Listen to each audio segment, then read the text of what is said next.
अस्सलाम वालेकुम स्टूडेंट्स। आप लोगों को पता है कि हमने आप लोगों के पास पेपर स्टार्ट किए हैं ताकि आप लोगों की बहुत अच्छी प्रिपरेशन हो सके। लास्ट लेक्चर में हमने जो 2022 का आपका पास पेपर था वो डिस्कस किया था।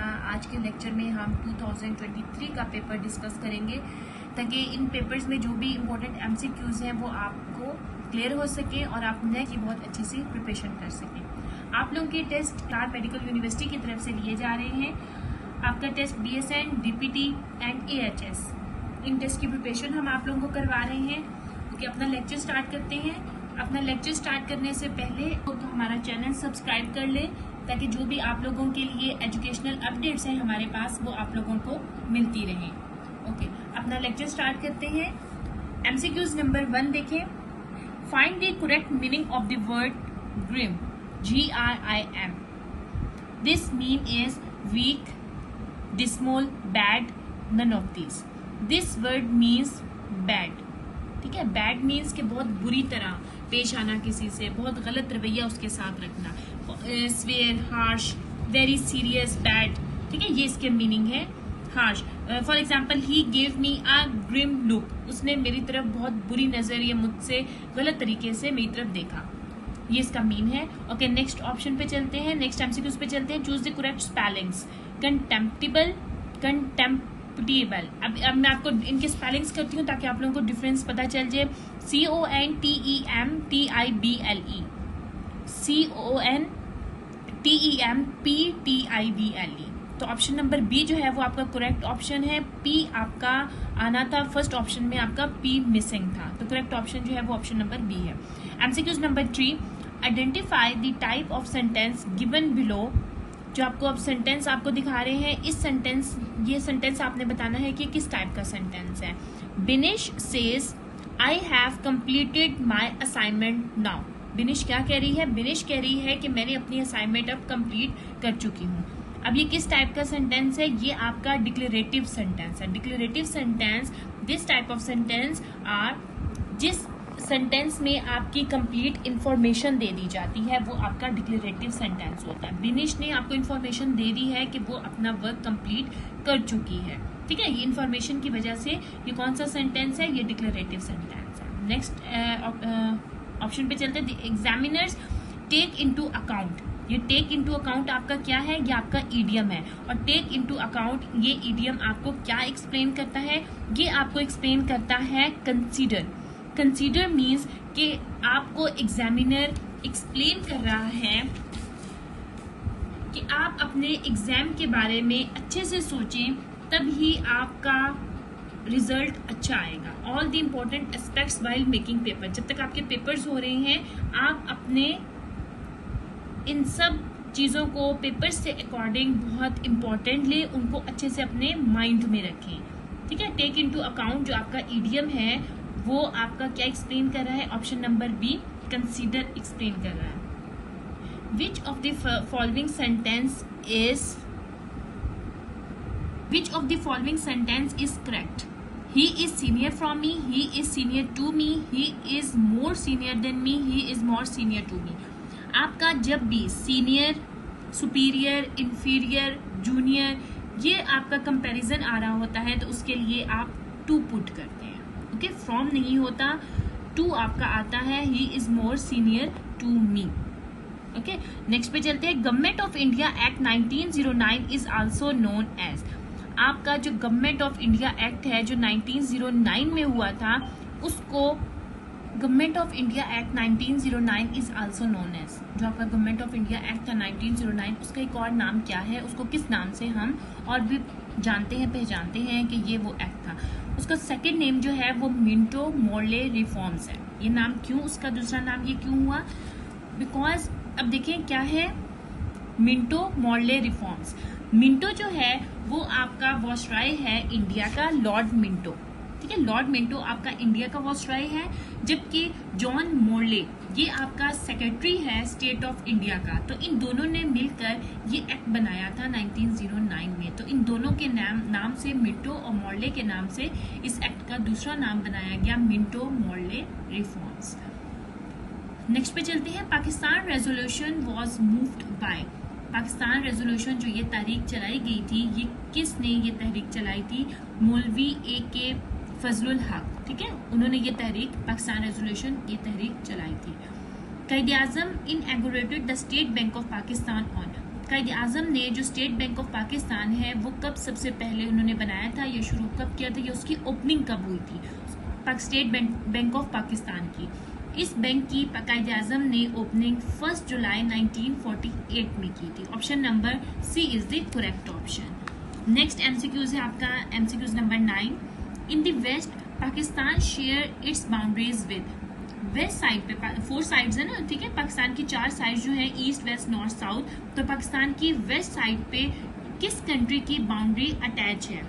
आपकी इंडिया एंड चाइना की, इंडिया की जो है आपकी बाउंड्री जो है वो ईस्ट पर अटैच है पाकिस्तान के साथ, चाइना की नॉर्थ साइड पे अटैच है, वेस्ट साइड पे जो है वो अफगानिस्तान और ईरान की बाउंड्री जो है वो अटैच है।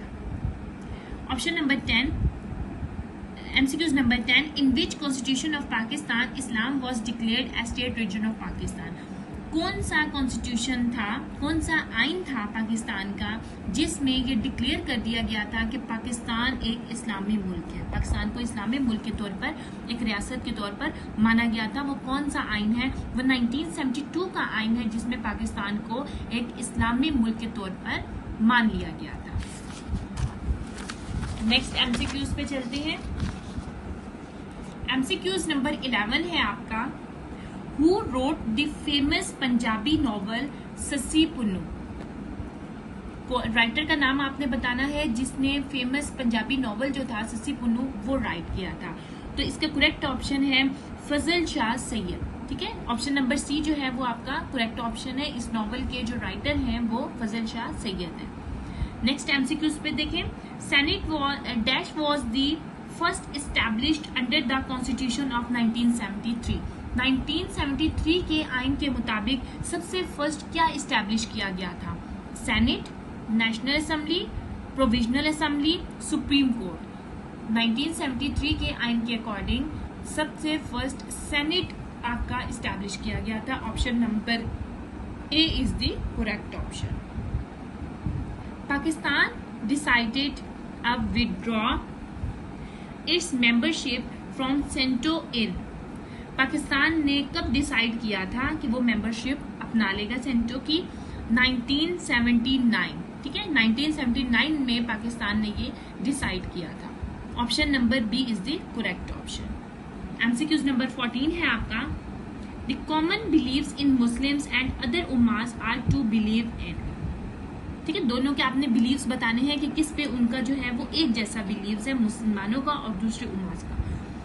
तौहीद, रिसालत एंड आखिरत, ठीक है, इन पर दोनों का कॉमन बिलीफ है। एमसीक्यूज नंबर 15 है, obligatory facts can only B observed in, obligatory fast, ठीक है, फास्ट बोलते हैं रोजे को, जो हमारे पे फर्ज रोजे हैं वो कब हम रख सकते हैं, ये कब हम पर फर्ज है कि हम जो फर्ज रोजे हैं वो हम रख सकते हैं, कौन से मंथ में?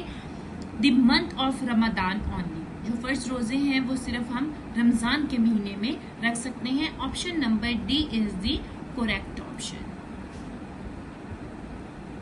द नेक्स्ट वन इज निसाब डैश तोला, कितने तोला गोल्ड होगा जिस पर ज़कात दी जाएगी? वो एक डिसाइड कर लिया जाता है, एक फिक्स अमाउंट है गोल्ड की कि जिस पे इतने तोले पे आपको ज़कात देनी पड़ेगी। वो आपका जी है 7.5, ठीक है, 7.5 तोला सोने पर आपको ज़कात देनी पड़ती है। Option number C is the correct option. MCQs number 17 है आपका, Umme Jameel was wife of, Umme Jameel किसकी बीवी थी? Abu Jahl, Abu Jandal, Utba and Abu Lahab. तो अबू लहब जो ऑप्शन नंबर डी है ये आपका करेक्ट ऑप्शन है, उम्मे जमील उनकी वाइफ थी। ऑप्शन नंबर एमसीक्यूज नंबर 18 है आपका, the first revelation came at, हजरत मोहम्मद सल्लल्लाहु अलैहि वसल्लम पर पहली वही कहाँ नाजिल हुई थी? आप सब लोगों को बहुत अच्छे से पता होगा, काबा, केव ऑफ सौर, केव ऑफ हिरा, मदीना, ठीक है, गारे हिरा में आप पर पहली वही नाजिल हुई थी। ये हमने लास्ट 22 जो आपका पास्ट पेपर था 2022 का, इसमें भी इससे रिलेटेड एमसीक्यूज था कि उन्होंने पहली वही का सबसे पहले किसको बताया था। तो उसमें मैंने आपको एक्सप्लेन किया था, उसमें तो आपको ये ऑप्शन था कि किसको बताया था, तो हज़रत खदीजा रज़ी अल्लाह ताला अन्हा को बताया था। उससे रिलेटेड यहाँ पर एमसीक्यूज देखे चेंज हो गए। यहाँ पर उन्होंने आपसे जगह का पूछा है कि कहाँ पर आप उन पर पहली वही नाजिल हुई थी, तो गारे हिरा पर। नेक्स्ट ऑप्शन है ड्यूरिंग हज सही इज परफॉर्म्ड एट, ठीक है। हज के दौरान में मुख्तलिफ जो है वो काम होते हैं जिनको मुकम्मल करने के बाद आपका हज मुकम्मल होता है। तो उसमें जो एक है सही, ये कि कहाँ परफॉर्म किया जाता है और क्यों परफॉर्म किया जाता है। कहाँ परफॉर्म किया जाता है? सफ़ा एंड मरवा, ये जो माउंटेन्स है ना, पहाड़ियाँ, सफ़ा और मरवा की पहाड़ी है, इस पर ये जो रुकन है सही का, हज का जो एक बहुत अहम रुकन है, उसको परफॉर्म किया जाता है। नेक्स्ट आपका एमसीक्यूज है, एमसीक्यूज नंबर 20। सूरह dash does not bear Bismillah in the beginning. कौन सी सूरत है जिसके शुरू में बिस्मिल्लाह नहीं पढ़ी जाती? ठीक है, आपने कुरान पाक भी आप रीड करें तो सब सूरतों से पहले बिस्मिल्लाह है, ठीक है, लेकिन एक सूरत ऐसी है जिससे पहले बिस्मिल्लाह कुरान पाक में नहीं लिखी गई, तो वो आपकी सूरत तौबा है जिसके शुरू में बिस्मिल्लाह नहीं लिखी गई और नहीं पढ़ती। Atoms of which of the following elements exist independently. MCQs number 21 हम कर रहे हैं। Atoms of which of the following element exist independently.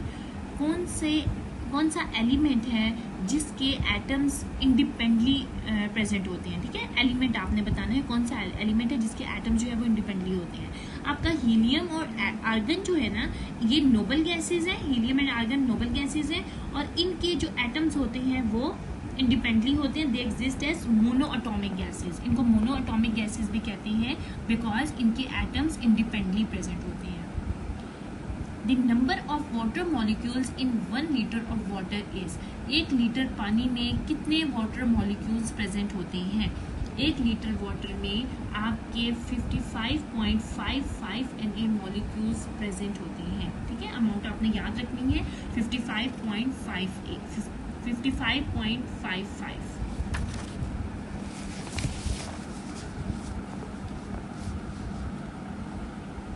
Next आपका एमसीक्यूज है the modern atomic weight scale is based on.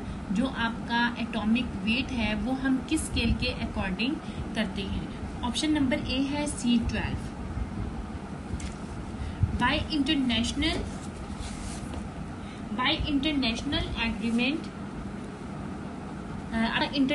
Agreement के according आपका 1 atomic mass unit जो है 1/12 the mass of 1 atom of C12 के अकॉर्डिंग हम अपना wait scale base करते हैं। C12 जो है वो आपकी बेस है जिसके अकॉर्डिंग हम अपना इंटरनेशनल एग्रीमेंट हमने फाइनल किया हुआ होता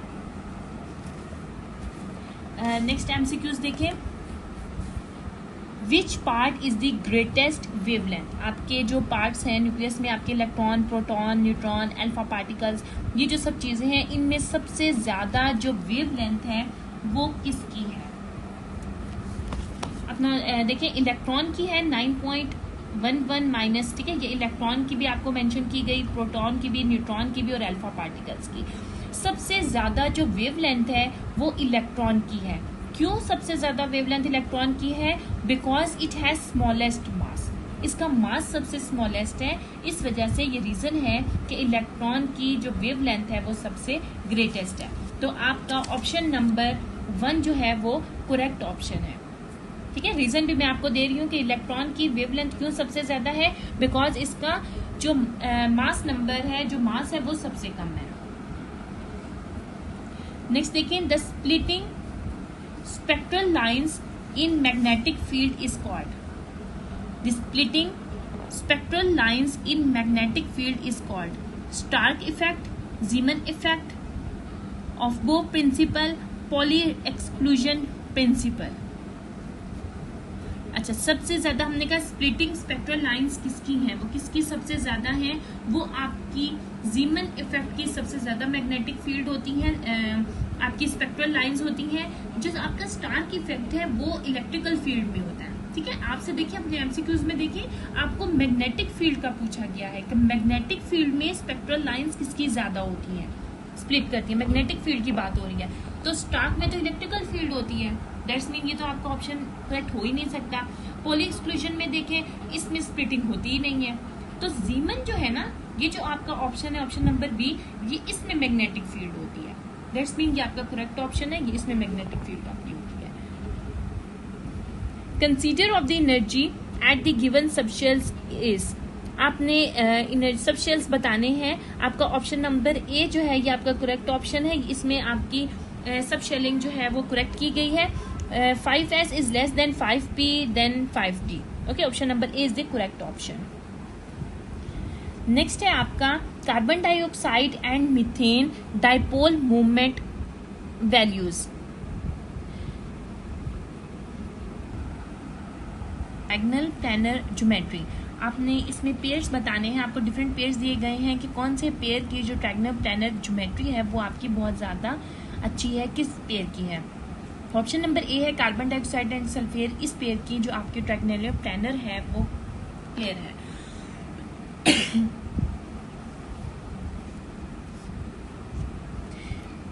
नेक्स्ट ऑप्शन देखें, विच of the following has highest bond energy, इनमें से किसकी आपकी हाईएस्ट बॉन्ड एनर्जी है। आपके डिफरेंट आपको मॉलिक्यूल्स दिए गए हैं, इनमें आपने उनकी हाईएस्ट बॉन्ड एनर्जी आपकी बतानी है। आपका जो ऑप्शन नंबर डी है HF, इसकी हाईएस्ट बॉन्ड एनर्जी है। अब रीजन मैं आपको बता रही हूँ, हाई इलेक्ट्रोनेगेटिविटी ऑफ फ्लोरीन है HF। अब ये क्यों है HF, because fluorine has small atomic size, ठीक है, इसका एटॉमिक साइज इसका स्मॉल है, उसके रिजल्ट में उसकी जो बॉन्डिंग है वो स्ट्रॉन्ग है, ठीक है, इसका एटॉमिक साइज स्मॉल है, इस वजह से इसकी जो बॉन्डिंग है, हाईएस्ट बॉन्ड एनर्जी, इसकी जो बॉन्ड है वो ज्यादा स्ट्रॉन्ग है। नेक्स्ट देखिए, आयन भी एटम, आयन और मॉलिक्यूल में जो पैरामैग्नेटिक बिहेवियर होता है वो किसकी प्रेजेंस की वजह से होता है, ठीक है, किसी भी एटम, आयन और मॉलिक्यूल, किसी भी एटम, आयन एंड मॉलिक्यूल में जो पैरामैग्नेटिक बिहेवियर होता है वो किस रीजन की वजह से होता है। वो रीजन क्या होती है, वो अनपेयर्ड इलेक्ट्रॉन्स होती हैं, जो एटॉम्स होती हैं, जो एटम, आयन एंड मॉलिक्यूल में पैरामैग्नेटिक बिहेवियर होता है, उसकी रीजन क्या है, उसकी रीजन है unpaired electron,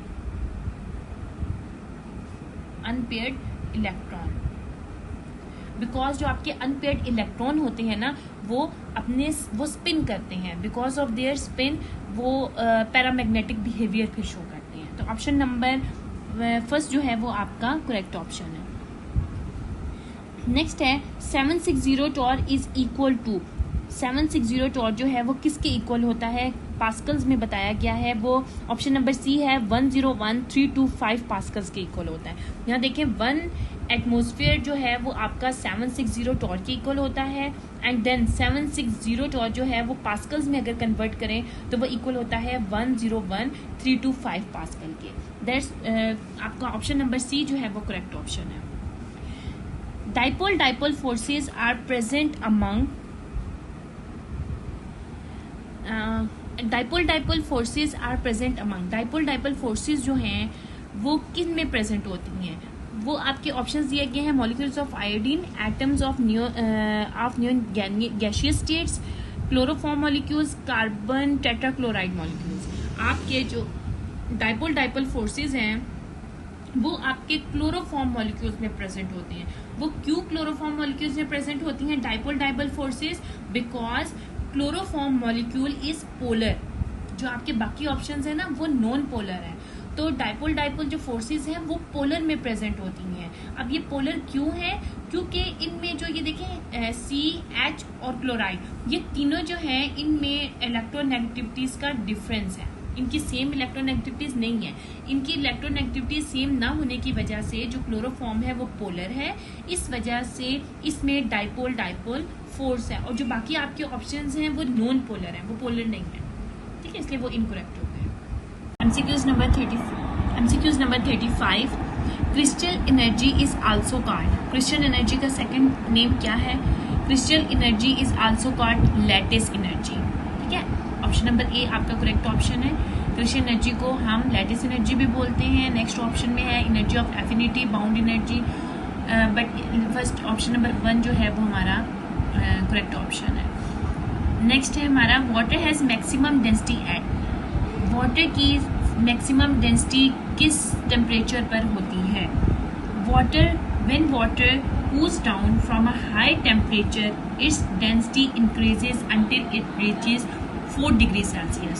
maximum density water की 4 डिग्री सेल्सियस तक हो सकती है, इससे ज़्यादा नहीं होगी। ठीक है, मैक्सिमम डेंसिटी 4 डिग्री सेल्सियस तक है।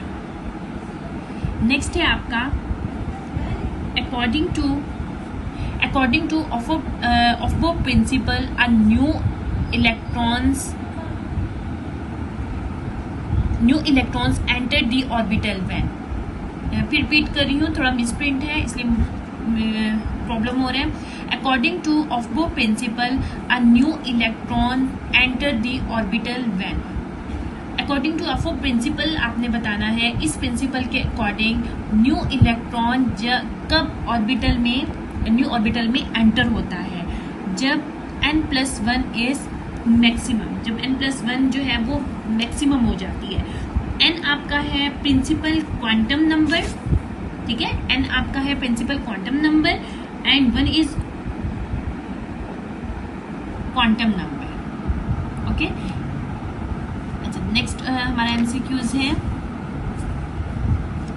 When the 6d orbital is complete the entering electron goes into, जब 6d ऑर्बिट आपका कंप्लीट हो जाएगा तो आपका इलेक्ट्रॉन किस ऑर्बिट में ट्रांसफर हो जाएगा? आपका इलेक्ट्रॉन 7p ऑर्बिट में ट्रांसफर हो जाएगा। 6d कंप्लीट होने के बाद, 6d ऑर्बिट कंप्लीट होने के बाद 7p में आपका इलेक्ट्रॉन ट्रांसफर हो जाएगा। नेक्स्ट एमसीक्यूज, नेक्स्ट ऑप्शन है हमारा, section series are produced in the spectrum of hydrogen atom, आपका करेक्ट ऑप्शन है when electron jump down to 4th orbit, जब आपका इलेक्ट्रॉन जंप करेगा 4th ऑर्बिट में तब आपकी सेक्शन सीरीज प्रोड्यूस होगी हाइड्रोजन एटम की। क्लियर हो गया? 4th ऑर्बिट में जब आपका इलेक्ट्रॉन जंप करेगा। Next one is on crystalline form दी, जो सोडियम क्लोराइड की जब क्रिस्टलाइन फॉर्म में आपका सोडियम क्लोराइड आ जाता है तो वो उसकी कौन सी फॉर्म होती है? वो उसकी form body centred cubic lattice. ठीक है, ऑप्शन नंबर सी जो है वो आपका करेक्ट ऑप्शन है, बॉडी सेंटर्ड क्यूबिक लैटिस। जब आपका सोडियम क्लोराइड किस फॉर्म में आ जाएगा? क्रिस्टलाइजेशन की फॉर्म में आ जाएगा। Option number C is the correct option. Next पे आप आ जाए, the force involved in Newton's third law act, आपकी फोर्स जो है वो इंक्लूड होती है, इन्वॉल्व हो जाती है न्यूटन्स के, आपको पता है न्यूटन्स के 3 लॉ है, first law, second law and third law. Third law की आपकी बात करें हैं कि थर्ड लॉ में, न्यूटन्स के थर्ड लॉ में आपकी फोर्स एक्ट करती है। कैसे एक्ट करती है? On the same object, on different object, in the same direction, in perpendicular direction. Newton's third law of motion है, for every action there is an equal and opposite directions not on the same object. इसका action और reaction जो है वो यहाँ पर हो रहा होता है। एक्शन और रिएक्शन जो है वो ऑपोजिट डायरेक्शन में होता है, बट आपका ऑब्जेक्ट जो है वो सेम नहीं होता। ठीक है, आपका ऑब्जेक्ट सेम नहीं होता, तो ऑप्शन नंबर बी जो है वो आपका करेक्ट ऑप्शन है, ऑन डिफरेंट ऑब्जेक्ट्स। नेक्स्ट पे आते हैं, a car is driven east for a distance 50 kilometre then to north for 30 kilometer, what is the total displacement of the car from starting point? आपने क्या explain करना है? आपने displacement, total displacement आपने बतानी है कार की। फर्स्ट उसने डिस्टेंस किया है 50 किलोमीटर एंड देन 30 किलोमीटर, आपने टोटल डिस्प्लेसमेंट बतानी है। हम यहाँ पे आपको ये मैं आपको न्यूमेरिकल करके बता देती हूँ। अकॉर्डिंग टू पैथागोरस थ्योरम, ठीक है, अकॉर्डिंग टू पैथागोरस थ्योरम में आपने क्या किया, आपका जो फर्स्ट था, यहाँ देखें अपने एमसीक्यूज में देखें, आपको जो डाटा गिवन है फर्स्ट जब कार ड्राइवन हुई थी ईस्ट से, ठीक है, ईस्ट से ड्राइवन हुई तो उसने कितना डिस्टेंस किया 50 किलोमीटर का, एंड देन उसने 30 किलोमीटर का किया। आपने दोनों का स्क्वायर ले लिया, 50 स्क्वायर जो है वो 2500 एंड देन 30 स्क्वायर 900। आपने दोनों को सम किया 3400 स्क्वायर रूट में है। आपने स्क्वायर रूट जब खत्म किया तो आपका ऑप्शन आ गया 58.3 kilometre. Option number C is the correct option, ठीक है। या आपने डिस्प्लेसमेंट फाइंड कर लिया, डिस्प्लेसमेंट आपका किलोमीटर मीटर और इसमें होता है तो आपका किलोमीटर में ऑप्शंस था, आपका किलोमीटर में डायरेक्ट आ गया। ओके, नेक्स्ट एमसीक्यूज पे जाते हैं। विच of the following is a vector quantity, इनमें से कौन सी जो है वो वेक्टर क्वांटिटी है आपकी। आपके पास जो गिवन है speed, distance, power and torque. Then torque is a vector quantity, why? Because it has both magnitude and direction. आपके वेक्टर क्वांटिटी में मैग्नीट्यूड एंड डायरेक्शंस दोनों चीजें गिवन होती हैं, जबकि रिमेनिंग 3 ऑप्शंस जो हैं वो स्केलर क्वांटिटी हैं, ठीक है। वेक्टर क्वांटिटी में आपके मैग्नीट्यूड एंड डायरेक्शंस दोनों चीजें गिवन होती हैं। टॉर्क हमें मैग्नीट्यूड एंड डायरेक्शन दोनों गिवन करता है, इसलिए ये वेक्टर क्वांटिटी है। Next one is a cyclist riding at a speed of 5 meter per second applied brakes causing uniform declarations covering a distance of 3 meter. How did he take to stop after applying brakes? ठीक है, आपने अब देखिए मैं इसको आपको समझा रही हूँ कि एमसीक्यूज में हमसे पूछा क्या गया है। A cyclist riding at a speed of 5 metres per second. एक साइकिलिस्ट जो है वो साइकिल चला रहा है, वो 5 मीटर पर सेकेंड की स्पीड से जा रहा है, वो ब्रेक कॉज करता है यूनिफॉर्म डिक्लेरेशन। अब वे covering a distance of 3 meter, जब उसने 3 मीटर का डिस्टेंस किया, ठीक है, तब उसने ब्रेक अप्लाई किया। How long did he take to stop after applying brake? वो ब्रेक अप्लाई करने के बाद उसने कितना डिस्टेंस कवर किया है। ओके, अब हम इसको, ये आपका एमसीक्यूज मैंने सॉल्व कर दिया है, न्यूमेरिकल टाइप है इसलिए आपको क्लियर हो जाए। अब देखिए साइक्लिस्ट की जो इनिशियल स्पीड थी वो हमारे पास क्या थी 5 मीटर पर सेकेंड। इनिशियल को आप वी आई से करते हैं, शो करते हैं। वी एफ जो है वो उसकी 0 मीटर पर सेकेंड हमने सपोज किया। डिस्टेंस उसने कितना कवर किया है आपके पास गिवन में है, डिस्टेंस आपने 3 मीटर कवर किया है। आपने फाइंड क्या करना है, आपने फाइंड करना है एक्सेलरेशन, आपने फाइंड करनी है। एक्सेलरेशन हमें नहीं फाइंड करने को दी, हमें टाइम फाइंड करने को दिया है। बट टाइम फाइंड करने के लिए देखिए टाइम का हमारे पास जो है वो फार्मूला होगा वी आई प्लस ए टी। तो ए हमें एक्सेलरेशन पहले फाइंड हम करेंगे तो उसके बाद हम यहाँ पर वैल्यू पुट करके तो हम टी फाइंड करेंगे, ठीक है। फर्स्ट हमें एक्सेलरेशन फाइंड करनी पड़ेगी टी फाइंड करने के लिए। एक्सेलरेशन फाइंड करने के लिए देखिए यहाँ पर आपने अपनी वैल्यू पुट की है वी। एक्सेलरेशन फाइंड करने के लिए हमने जो वैल्यू पुट की वी आई प्लस 2as, ठीक है। वी आई स्क्वायर है हमारे पास, वी आई हमारे पास क्या था 5 मीटर, हमने वी आई की वैल्यू पुट कर दी। 2 एक्सेलरेशन हमने फाइंड करना है और एस क्या है डिस्टेंस है, डिस्टेंस हमारे पास 3 मीटर गिवन था। 5 का स्क्वायर फाइंड किया, हमारे पास 25 आ गया। अब 2a 3 था तो 6a हमारे पास आ गया। 6a को आपने इज इक्वल के इस साइड पर आप लेकर आए हैं और इज इक्वल टू 25। a आपने फाइंड करना है, ठीक है, a आपने फाइंड करना है। a फाइंड करने के लिए आप 6 यहाँ पर मल्टीप्लाई हो रहा है, यहाँ आकर आपका डिवाइड में आ जाएगा तो एक्सेलरेशन आपकी आ गई 4.17 मीटर पर सेकेंड स्क्वायर। अब देखिए अब एक्चुअली हमने फाइंड करना था टाइम, कि उसे कितना टाइम लगा कि उसने ब्रेक्स लगाई और उसने बाकी का डिस्टेंस अपना कवर किया। हमारे पास है V F is equal to V I plus A T. V I हमारे पास एफ है, ए हमने अभी फाइंड कर लिया 4.17, टी आपने फाइंड करना है। आपने टी और 4.17 को मल्टीप्लाई किया तो आ गया 4.17 t is equal to 5। T find करना है, टी आपका इज इक्वल की यहाँ रहेगा 4.17 मल्टीप्लाई हो रहा है, इधर आकर आपका डिवाइड हो गया। डिवाइड करने की वजह से आपका आंसर आ गया 1.2 सेकेंड। तो आपने टाइम फाइंड कर लिया। देखिए अब अपने ऑप्शंस पर आए। आपको ऑप्शंस में जो ऑप्शंस में गिवन है टाइम 0.6 सेकेंड, 3 सेकेंड, 1.2 सेकेंड और 7.5 सेकेंड, तो हमने अपना फाइंड कर लिया था 1.2 सेकेंड। ओके स्टूडेंट्स, नेक्स्ट पे जाएं। Newton's first law of motion is called. जो न्यूटन का जो 3 लॉज हैं, फर्स्ट लॉ की बात कर रहे हैं, न्यूटन के फर्स्ट लॉ का एक और नेम है और वो नाम है law of force. Newton first law of motion is also called law of force. Option B आपका करेक्ट ऑप्शन है। नेक्स्ट है आपका अ फोर्स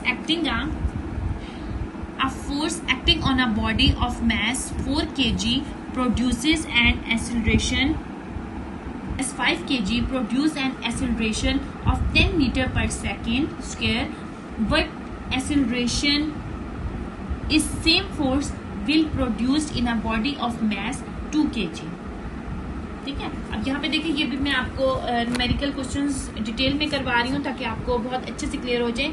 ये न्यूटन का सेकंड लॉ एक्सप्लेन किया गया है। F = ma है आपका फोर्स का क्या फार्मूला है, ma। मैस आपके पास गिवन है, अपने एमसीक्यूज में देखें, मैस आपके पास 5 kg गिवन है और एक्सेलरेशन है आपका 10 मीटर पर सेकेंड।